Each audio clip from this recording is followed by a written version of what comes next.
Mohon maaf, kita ini segala hal selalu dibongkar dengan politik. Padahal kehidupan ini tidak hanya politik saja. Ada sosial, ada ekonomi, ada budaya, semuanya ada.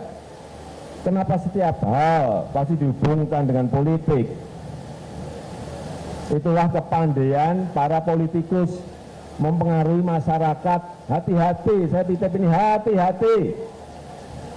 Hati-hati.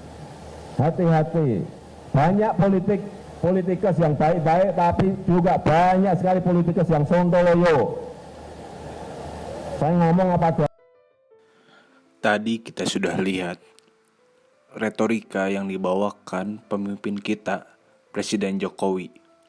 Dan kita bisa lihat juga bagaimana retorika bisa mempengaruhi banyak orang. Kami di sini dari kelompok 7 akan menjelaskan tentang dasar-dasar retorika. Nama saya Ilham Mugni Labib. Saya Indah Fitriani. Saya Muhammad Rizal Jamil. Saya Muhammad Rizal dari Keluarga Baik-Baik. Nama saya Muhammad Fajrul Ubaidillah. Kami akan menjelaskan apa itu retorika, fungsi retorika, tujuan retorika, pembagian retorika, dan manfaat retorika. 1. Pengertian retorika. Secara etimologi, retorika berasal dari bahasa Latin Yunani kuno yaitu retorika, yang berarti seni berbicara, dan dari bahasa Inggris retorik, yang berarti kepandaian berpidato atau berbicara. Secara terminologi, retorika dikenal dengan istilah the art of speaking, yang artinya seni di dalam berbicara atau bercakap. Sehingga secara sederhana dapat dikemukakan bahwa pengertian retorika ialah suatu bidang ilmu yang mempelajari atau mempersoalkan tentang bagaimana cara berbicara yang mempunyai daya tarik dan pesona, sehingga orang yang mendengarkan dapat mengerti dan tergugah perasaannya. Pengertian retorika menurut para ahli. Menurut Aristoteles, retorika adalah ilmu dan seni yang mengajarkan kepada orang untuk terampil menyusun dan menampilkan tuturan secara efektif untuk mempersuasi pihak lain. Sedangkan menurut Socrates, retorika ialah ilmu yang mempersoalkan tentang bagaimana mencari kebenaran dengan dialog sebagai tekniknya. Karena dialog kebenaran dapat timbul dengan sendirinya.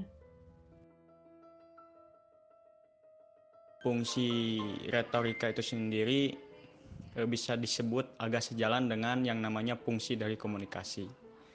Jadi fungsi dari komunikasi itu sendiri yaitu pada umumnya sering disebut sebagai fungsi yang mengedepankan beberapa aspek gitu. Nah, di dalam fungsi komunikasi ini ada 4, yaitu yang pertama mass information. Nah, jadi di mass information ini adalah suatu bentuk untuk memberi dan menerima informasi kepada khalayak. Komunikasi dapat digunakan untuk menyampaikan dan menerima informasi. Nah, sebetulnya hal ini bisa dilakukan oleh setiap orang dengan pengetahuannya tersendiri gitu. Jadi tanpa komunikasi, informasi tidak dapat disampaikan dan diterima. Nah, dari fungsi komunikasi ini yang tadi adalah yang pertama yaitu adalah mass informasi. Dan yang kedua mass education itu yaitu untuk memberi pendidikan yang biasanya fungsi ini dilakukan oleh guru kepada muridnya untuk mengingatkan pengetahuan atau oleh siapa saja yang mempunyai keinginan untuk memberi pendidikan. Jadi mass education ini adalah sesuatu yang biasa memberi pendidikan atau pengetahuan yang biasanya disampaikan lagi. Contohnya yaitu mass education ini dilakukan oleh guru kepada muridnya. Nah, yang ketiga itu ada mass persuasion, yaitu untuk mempengaruhi. Hal ini bisa dilakukan oleh setiap orang atau lembaga yang mencari dukungan, dan ini lebih banyak digunakan oleh orang yang bisnis dengan cara mengetahui melalui iklan yang dibuat. Mungkin kalau secara lebih jauhnya atau secara lebih dominannya gitu ya, mass persuasion ini bisa dilakukan dalam kampanye contohnya. Nah mungkin itu. Terus yang keempat itu adalah kalau nggak salah ada mass entertainment, yaitu entertainment yaitu untuk menghibur. Biasanya kalau mass entertainment ini kalau nggak salah untuk menghibur biasanya bisa dilakukan di sebuah acara televisi, di radio. Tapi yang kurang lebihnya apakah di majalah itu juga majalah atau koran itu bisa dikatakan mass entertainment ya kurang tahu dah. Tapi yang jelas mass entertainment ini yaitu untuk menghibur yang dilakukan oleh amatir radio, televisi ataupun orang yang punya profesional menghibur lah dalam suatu acara talk show yang lain-lain. 3. Tujuan retorika. Ketika Aristoteles menampilkan retorika sebagai sebuah ilmu sekitar abad keempat sebelum Masehi, ia mengatakan bahwa kehadiran retorika mula-mula bertujuan untuk mempersuasi. Dalam hal ini, persuasi yang dimaksud adalah upaya meyakinkan pendengar akan kebenaran gagasan dari topik tutur yang dikemukakan.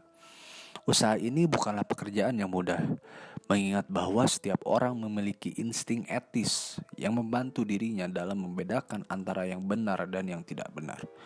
Bila seseorang mengatakan ketidakbenaran kepada pendengarnya, maka cepat atau lambat penutur itu akan kelihatan kecurangan atau kebohongannya.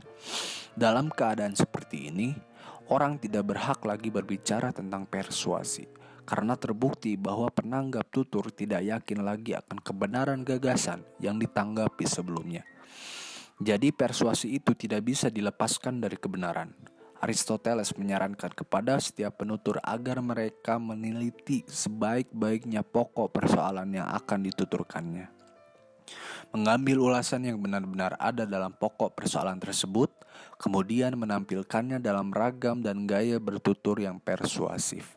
Pandangan bahwa persuasi sebagai tujuan retorika mengalami masa surut di era retorika baru. Ahli retorika baru mengatakan bahwa persuasi hanya cocok untuk masa lalu, yakni ketika di mana orang masih hidup dalam kebodohan. Sedangkan di zaman sekarang, orang sudah tidak begitu mudah dipersuasi, karena zaman sekarang orang sudah mampu berpikir kritis.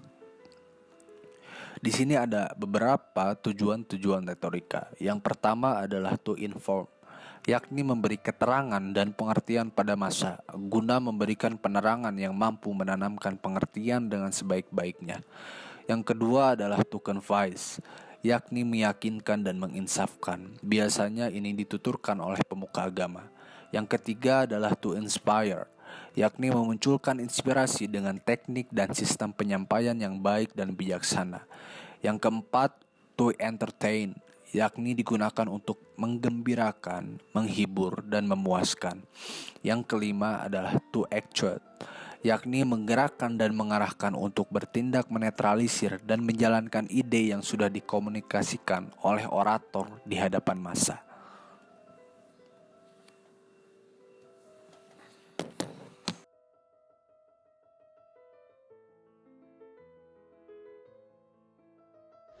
Pembagian retorika. Retorika sebagai bagian dari ilmu bina bicara ini mencakup dua hal, yaitu monologika dan dialogika. Monologika adalah ilmu tentang seni berbicara secara monolog atau seorang yang berbicara. Bentuknya berupa pidato, kata sambutan, ceramah, dan deklamasi. Yang kedua, dialogika. Dialogika adalah ilmu tentang seni berbicara secara dialog, di mana dua orang atau lebih berbicara atau mengambil bagian dalam satu proses pembicaraan. Bentuknya berupa diskusi, tanya jawab, perundingan, percakapan, dan debat. Pembinaan teknik bicara, efektivitas monologika dan dialogika tergantung pada teknik bicara, karena teknik bicara merupakan bagian yang penting dalam retorika. Kemudian yang kelima, alasan pentingnya belajar retorika.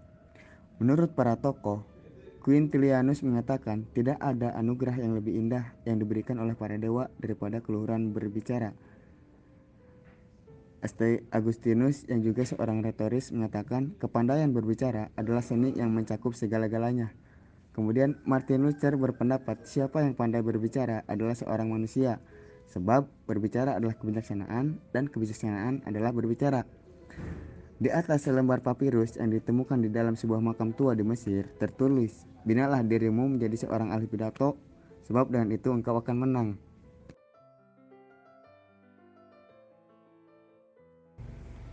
Dalam sejarah dunia, kepandaian berbicara atau retorika merupakan instrumen utama untuk mempengaruhi massa. Bahasa dipergunakan untuk meyakinkan orang lain. Ketidakmampuan dalam mempergunakan bahasa membuat ketidakjelasan dalam mengungkapkan masalah atau pikiran dapat membuat dampak negatif dalam hidup dan karya seorang pemimpin. Oleh karena itu, pengetahuan tentang retorika dan ilmu komunikasi yang memadai akan membawa keuntungan bagi pribadi yang bersangkutan dalam beberapa bidang tertentu. Sekian dari kami, terima kasih.